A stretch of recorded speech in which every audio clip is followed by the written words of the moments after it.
कभी आपने गौर किया है, हम में से ज्यादातर लोग दिन भर किसी न किसी बात की चिंता करते रहते हैं। कभी भविष्य की, कभी पैसों की, कभी अपने परिवार की और कभी अपने रिश्तों की।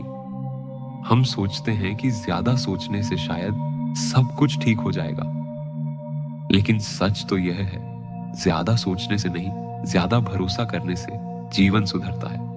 कभी किसी बच्चे को देखिए, वो पिता की उंगली पकड़कर सड़क पार करता है। उसे डर नहीं लगता, क्योंकि उसे यकीन होता है कि उसका पिता उसे गिरने नहीं देगा। लेकिन जैसे जैसे हम बड़े होते जाते हैं, वैसे वैसे वो भरोसा कहीं खो जाता है।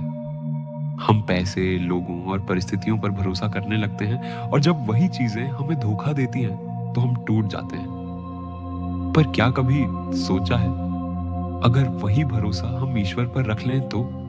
अगर हम मान लें कि हर घटना, हर देरी, हर कठिनाई ईश्वर की योजना का हिस्सा है, तो शायद हम आधी परेशानियां खुद ही मिटा दें। चिंता वो जहर है जो धीरे धीरे आत्मा को खोखला कर देता है। वो हमें वर्तमान से काट देता है और भविष्य के डर में उलझा देता है। जिस चीज का अस्तित्व अभी है ही नहीं, हम उसी को लेकर दुखी रहते हैं। कभी सोचा है, हम जिस कल की चिंता करते हैं, वो कल आने पर वैसा होता ही नहीं जैसा हमने सोचा था। ईश्वर हमें कहता है, मुझ पर भरोसा रखो, मैं हूं ना। पर हम कहते हैं, पहले सब ठीक कर दो, फिर मैं भरोसा रखूंगा। यही तो गलती है भैया। विश्वास पहले आता है, परिणाम बाद में।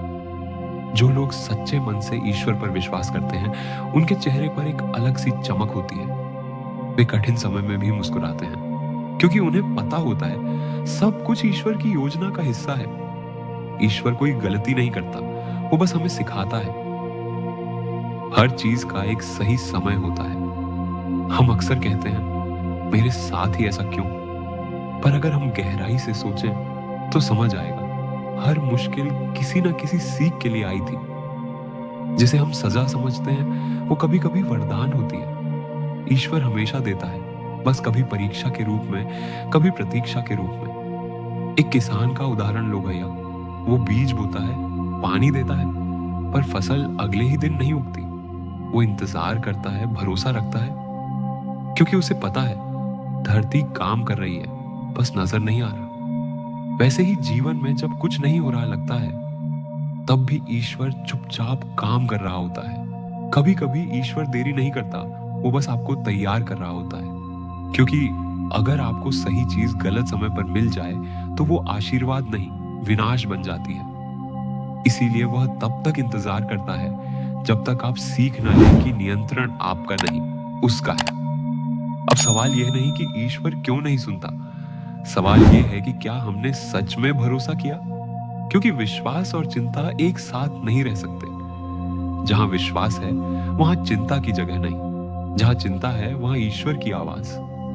अगर आप सच में ईश्वर पर भरोसा करना सीख लें, तो आप देखेंगे आपका मन धीरे धीरे शांत होने लगता है। वो बेचैनी जो हर वक्त अंदर मचती रहती थी, वो खुद ही गायब होने लगती है, और उसकी जगह आती है एक गहरी शांति। वो शांति जो शब्दों से नहीं, अनुभव से महसूस होती है। याद रखिए, ईश्वर देर करता है, पर अंधेर नहीं।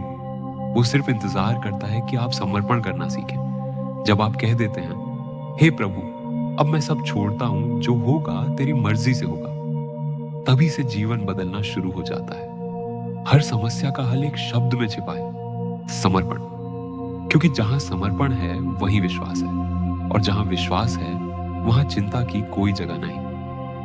तो अगली बार जब आपका मन चिंता से भर जाए, थोड़ा रुकिए, गहरी सांस लीजिए, और याद कीजिए, जिस ईश्वर ने आपको अब तक संभाला है, वो आगे भी संभालेगा। जो जीवन उसे सौंप देता है, वो कभी बोझिल नहीं रहता। उसके कदम हल्के हो जाते हैं, दिल शांत हो जाता है, और आत्मा मुस्कुराने लगती है। क्योंकि जहां चिंता खत्म होती है, वहीं से विश्वास की शुरुआत होता है। अगर ये कहानी आपके दिल को छू गई हो, तो वीडियो को लाइक कीजिए, कमेंट में लिखिए, मुझे विश्वास है, ताकि और लोग भी प्रेरित हों। और हाँ दोस्तों, ऐसे ही आत्मा को शांति देने वाली कहानियां आप रोजाना सुन सकें, इसके लिए चैनल मेरा पथ को सब्सक्राइब करना ना भूलें। हम फिर मिलेंगे। एक नई कहानी के साथ।